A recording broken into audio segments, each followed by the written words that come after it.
People who have been online since the thousands, what mysteries from the early days of the internet are still unsolved? I was in a Yahoo Chat RPG room in like 00201 with my best friend across the street. Neither of us had a webcam at the time and we were both on dial-up. We never let on to the others in the room that we were friends IRL and would argue with each other about stupid stuff we wanted to do. Well, some random person pulled my buddy and I into a private chat and sent a pic of my buddy's bedroom to us and typed out both of our full names. We freaked out case it was a blurry shot from overhead and there was legit no way for that to have been just taken. We freaked out, both logged off and he unplugged his desktop from the phone line to make sure it had zero internet. Scared us for a while, we searched his room for a hidden camera tons of times and never found anything. We think it was his older brother or one of his friends messing with us, but he still denies it all these years later, and both of our parents were not tech smart back then, so still a huge mystery to us. So many questions. How is E-Bomb's Walt still online? Will Newgrounds ever recover its popularity as a pre-YouTube video host? Who is actually paying for the hosting of Goats, and why? With the creator being older, wiser, and more net-savvy than ever, will the Thin H line ever be resurrected and updated? Will the Escape Velocity franchise finally get a multiplayer release? Why can't I remember my MySpace password? The author of My Immortal.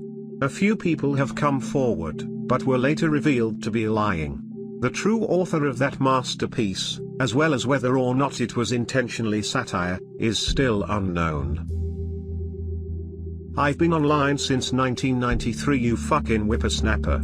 The biggest mystery is how social media replaced everything. The early internet was like 30% web and 70% Wild West text-based bullshit. Muds and Moos, BB's gateways, Usenet, IRC, like 18 million messengers and ways to play with your friends online, free web hosts everywhere since most people did their blogs by writing the actual damn HTML by hand. Digital cameras were rare, expensive, and of absolute shit quality. You didn't know what anyone looked like, you didn't know anyone's real name. It was awesome. By the early noughties it was like 90% web, but even then we had different places for different folks. The emos and goths stuck to LiveJournal. The artsy weirdos lived on DeviantArt. There were a handful of up-and-coming sites where you could post photos you took as digital cameras started being not complete shit. There were forums for fucking everything and they were lit as fuck. RIP something awful. Even online shopping was diverse. The big man on campus was eBay, but there were literally dozens of classified websites where you could sell shit. Somehow Craigslist still exists from that era and hasn't visibly changed at all. Then there was Friendster. Then MySpace. Then Facebook. AOL died. GeoCities died. LiveJournal still lives, but it's a shadow of its former self. Tumblr tried to live but couldn't survive without porn. The other sites exist on the fringes of the internet but no one goes there anymore. The internet is one giant ghost town with an urban core of like 6 megatowers where everyone is. The mystery is how all the online anarchists who swore the internet was for everyone let this happen. Also how the internet still works, but I know way too much about BGP and DNS to be convinced it actually does. A slight divergence. I worked for a video game company in the mid-90s. At one point, we were trying to decide what our next game would be. I suggested we do something like a graphical MUD, for which we charge a subscription fee. The CEO looked at me and said, "I swear to God, who would pay to play an online game?" Whatever happened to the girl from Tilly's Diary? Tilly Jacobson was a teen girl from the LA area with an online diary on Bolt.com, who wrote about school, her family, and the guy next door that she was secretly dating. She suddenly stopped posting one day, and the only thing I could find was a forum thread that suggested it might have been fake all along. Every so often I still try and look her up but have had no luck. It's been 20 years and I still think about her regularly. The identity of the two kids tied up and gagged in a van, from a Polaroid photo found in a parking lot. Edit, it was speculated that it might be Tara Calico and Michael Henley, both missing separately from NM. Photo was found in FL, but agencies still ruled it as inconclusive and are continuing to investigate.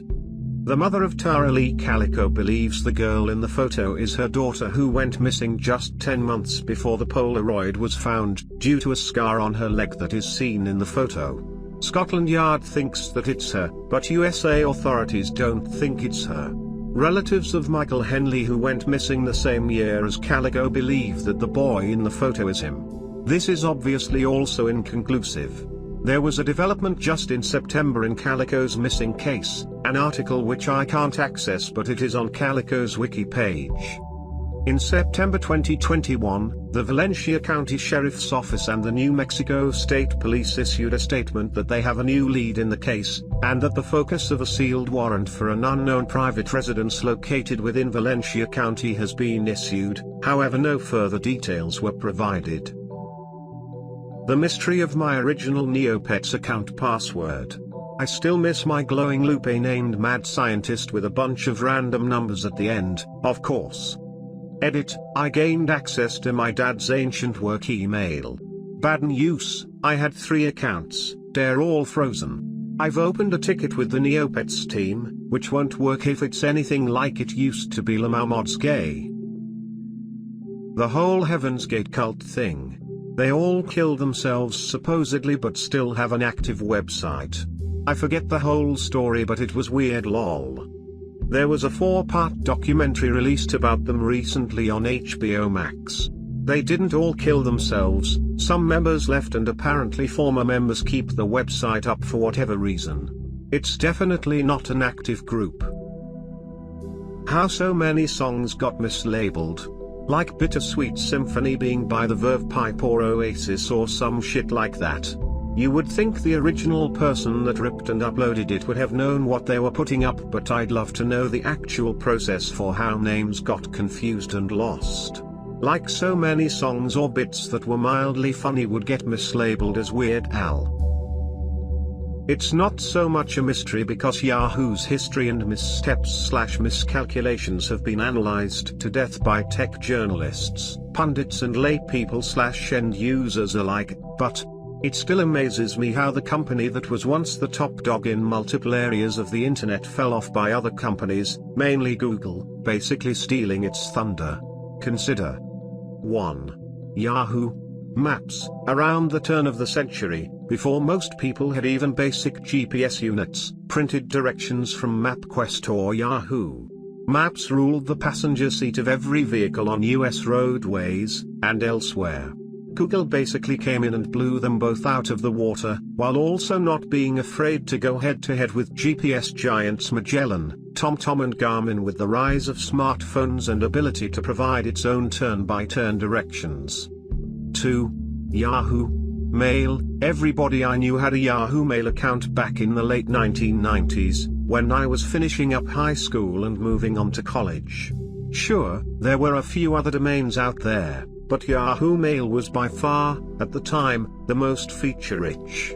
Gmail presented itself as this mysterious new thing that everybody wanted to have because when they first started you literally had to be invited by a friend/relative, thanks, cousin.